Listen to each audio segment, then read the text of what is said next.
During World War II, deep in the fjords of Nazi-occupied Norway, one of Hitler's most dangerous battleships waited, a ship capable of destroying entire convoys in the Arctic seas. Her name was Tirpitz, and in September 1944, the Allies launched a daring mission to cripple her once and for all.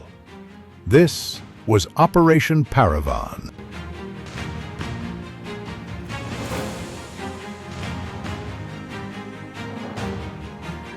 The Tirpitz was the sister ship of the infamous Bismarck, heavily armored, heavily armed, and a constant threat to Allied supply routes to the Soviet Union. Although she rarely ventured out to sea, her mere presence forced the Royal Navy to dedicate enormous resources just to keep her in check. The British had already tried and failed multiple times to sink her, but they weren't about to give up.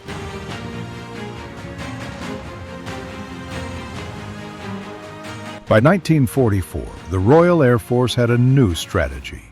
They would launch a bombing raid using Avro Lancasters, heavy bombers capable of carrying massive loads and equipped with a new kind of weapon, the Tallboy bomb. Designed by engineer Barnes Wallace, the Tallboy was a 12,000-pound earthquake bomb, capable of penetrating even the thickest armor and detonating beneath a ship to break its back. But there was a problem. The Tirpitz was hiding in Fjord, a remote fjord in northern Norway, far out of range for British bombers flying from the UK.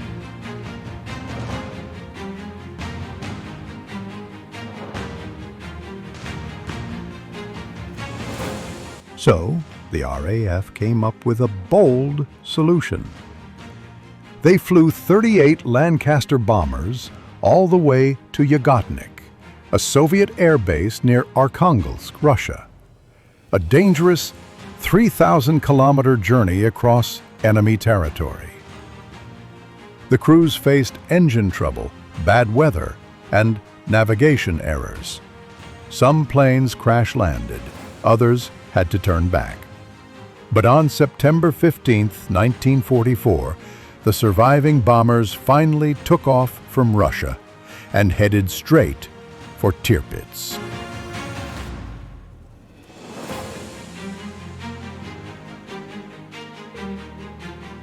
Flying low over the mountains, the Lancasters released their Tallboy bombs through heavy smoke and flak. One bomb hit the Tirpitz directly.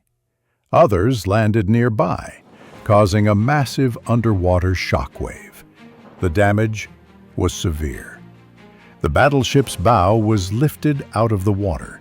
Internal systems were wrecked. Fires broke out across the deck. She was no longer seaworthy. Although the ship didn't sink, it was the beginning of the end.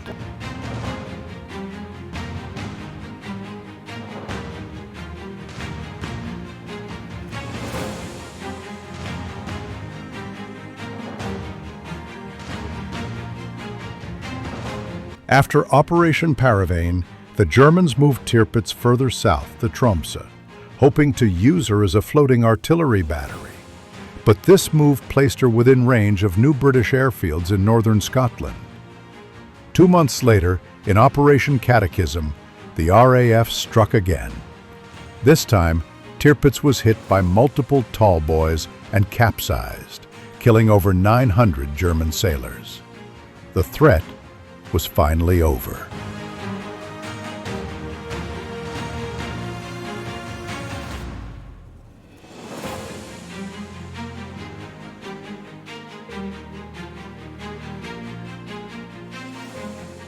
Operation Paravane wasn't the final blow, but it was a turning point. It proved that even the most powerful warships could be defeated with planning, courage, and the right technology. And it showed the growing strength of Allied cooperation, with British bombers flying from Soviet soil to strike a German target. A remarkable mission, a critical success. and a key chapter in the fight for victory during World War II.